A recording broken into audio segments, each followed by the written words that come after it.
Hello there guys, welcome to WarGamingTV. How are you guys doing? Welcome to my channel, and I'm doing the next civilization, that is the Bulgarians in what's this game? Age of Empires 2 Definitive Edition. I've purchased this game today. I'm doing all the videos. I've done the first three civilizations. If you haven't checked them out, make sure to check out my previous videos. Let's look at the Bulgarians. So in the picture I see a castle on top of a hill, so that says a lot.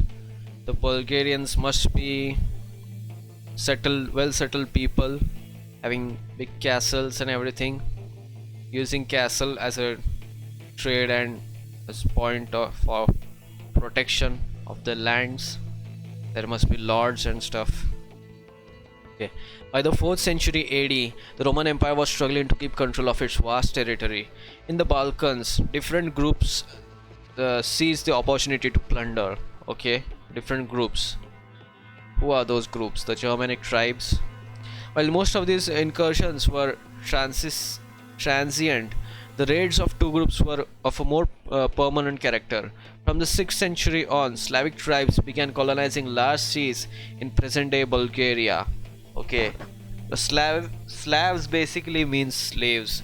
So these people were originally slaves of some other civilizations, and later they did a revolt and rebellion, and the slaves became the owners.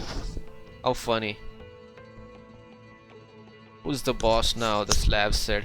The Slavic tribes began colonizing large areas in the present-day Bulgaria.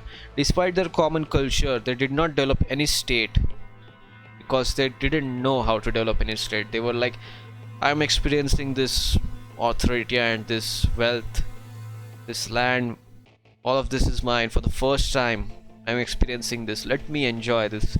They must have enjoyed their period as the owners of such land.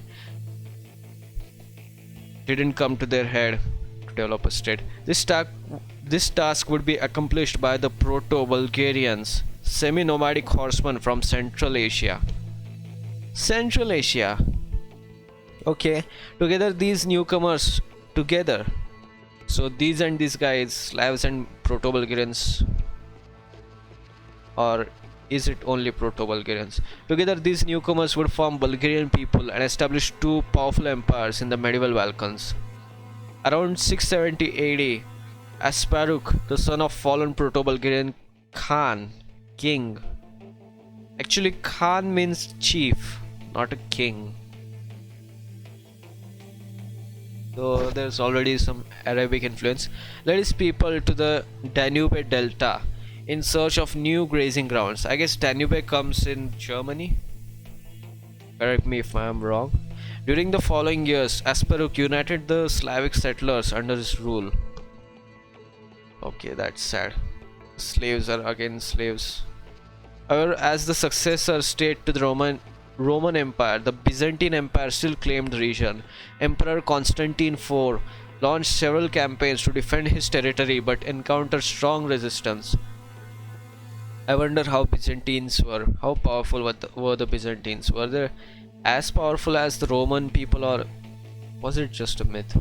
The invaders combined the best of two worlds. The Slavs fielded numerous light infantry, while the Proto-Bulgarians employed full armored horsemen, each one equipped with a wide arsenal of weapons. Throughout the medieval period, the heavy cavalry would remain the backbone of Bulgarian army and was one of the most feared forces in all of the Europe. Oh, so the horsemen. The Bulgarians brought with them the pure breed, the strong breed of Arabian horses. Go Arabia. After several defeats, Constantine IV was forced to relinquish the Byzantine claim to the land north of Balkan mountains, marking the birth of First Bulgarian Empire. Okay, Constantine just gave up his claim. That doesn't mean the First Bulgarian Empire was formed at that time. It's formed much before. I guess in the 6th, 7th century. Okay, First Bulgarian Empire, fine. 681 to 1018. Nevertheless, its future was far from certain, as the Byzantines would continuously try to reconquer the lost territory. Internally, the new state was divided between the Proto-Bulgarian aristocracy and the Slavic population, despite the early development of Old Bulgarian language.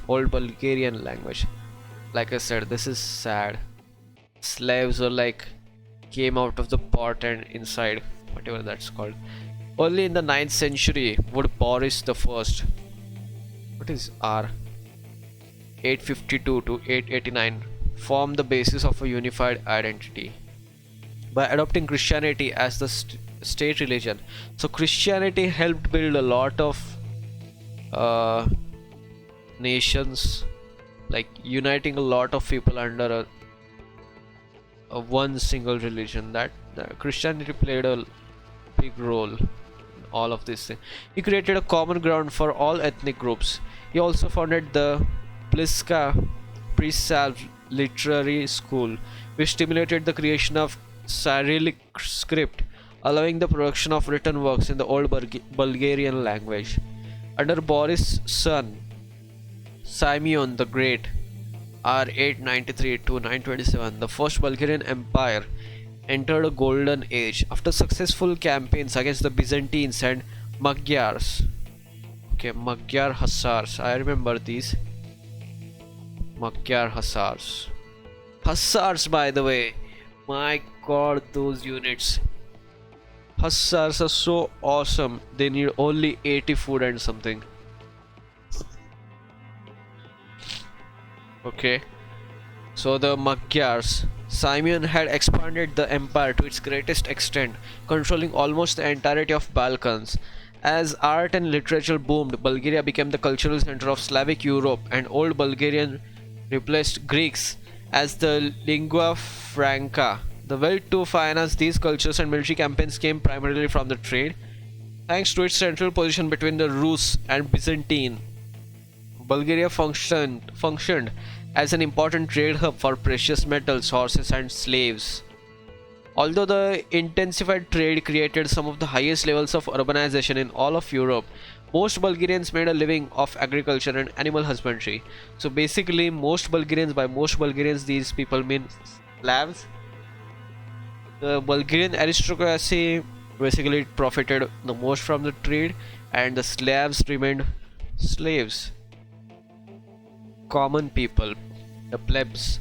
After Simeon's death, his empire fell into decline. Weakened by continuous warfare, Bulgaria was conquered by the Byzantine armies in 1018. Oh, the Byzantine are strong. They fought back. Despite strong political reforms, Bulgarians retained their sense of separate culture. Whenever Byzantines levied heavy taxes, this identity proved a strong medium to channel social unrest into rebellions. In 1185, an uprising led by the aristocratic brothers Ishan and Peter succeeded in driving out the Byzantines. Okay.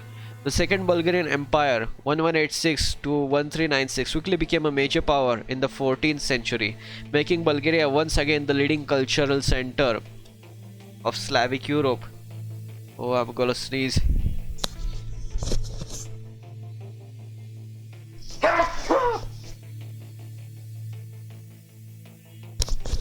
Oh man, I'm sick. Politically, however, the empire would never match the status of its predecessors. After Ivan II, it was constantly threatened by its neighbors and by internal uprisings, such as 1277 rebellion of the swineherd Ivailo. By the way, if anyone from Bulgaria is watching this, whatever modern date it is called, make sure to comment down below all my mistakes and anything else you would like to add to this history, this information. Okay, Ivailo, tell me how to pronounce this, and tell me what this R means. R, what is this? Retired?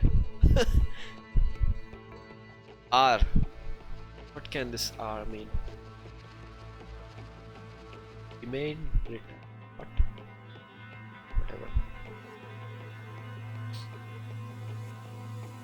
In 1396, a new superpower finally put an end to Bulgarian independence, the Ottomans. Oh my god, the Ottomans. They are everywhere. Ottomans would dominate the Balkans for the next 500 years.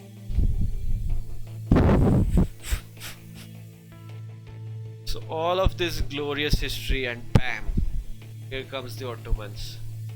Bam, 500 years gone. Ottomans. Just like that. Did I forget to read this? Second Bulgarian Empire quickly became major powerhouse in the Balkans under Tsar Ivan Asen. The Tsar were the people from actually Egypt. From the Tsar TSAR came Tsar SIRE, which later on became Sir SIR. The Tsar meant noble. This I know from some Egyptian videos I've seen. Who was that guy? He keeps roaming on in the whole of Europe. All that Illuminati and that stuff. Keeps exposing inverted comma, exposing these Illuminati people. Anyways, there came the Ottoman. Everything was like flashed. Oh man, the Ottomans. Where are they? Where are you, Ottomans? I guess there's no Ottoman. They go in the modern history. So anyway, this was my video on the Bulgarians, Age of Empires to Definitive Edition. These were my personal views and opinions. Don't get offended. If you get offended, nothing I can do. I don't care. Anyways, please leave a like or leave a dislike. Make sure to subscribe, or maybe just go away, don't subscribe. Anyways, this was the end of my video. Thank you for watching. I'll see you next time. Bye bye.